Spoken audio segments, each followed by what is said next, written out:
In the middle of Hurricane Harvey hitting on Friday night, you chose to pardon former Sheriff Joe Arpaio.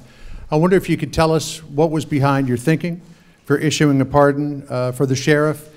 He's done a great job for the people of Arizona. He's very strong on borders, very strong on illegal immigration. He is loved in Arizona.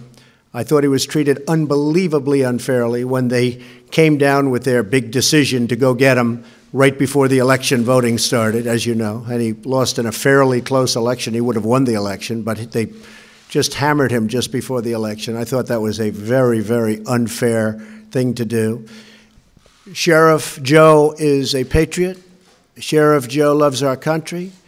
Sheriff Joe protected our borders. And Sheriff Joe was very unfairly treated by the Obama administration, especially right before an election that he would have won. So, and he was elected many times. So I stand by my pardon of Sheriff Joe, and I think the people of Arizona who really know him best would agree with me. Mr. Trump, would you consider Russia as a security threat?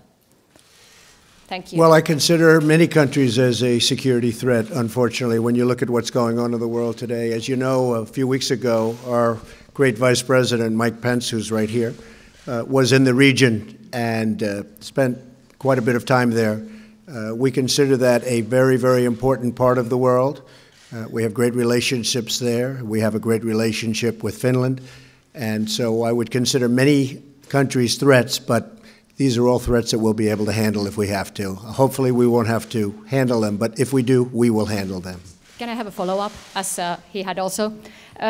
So if the situation in the Baltic were to escalate, what would the U.S. be ready to do in that unfortunate circumstances? Well, we are very protective of that region. That's all I can say. We are very, very protective. We have great friends there, great relationships there. We are extremely protective.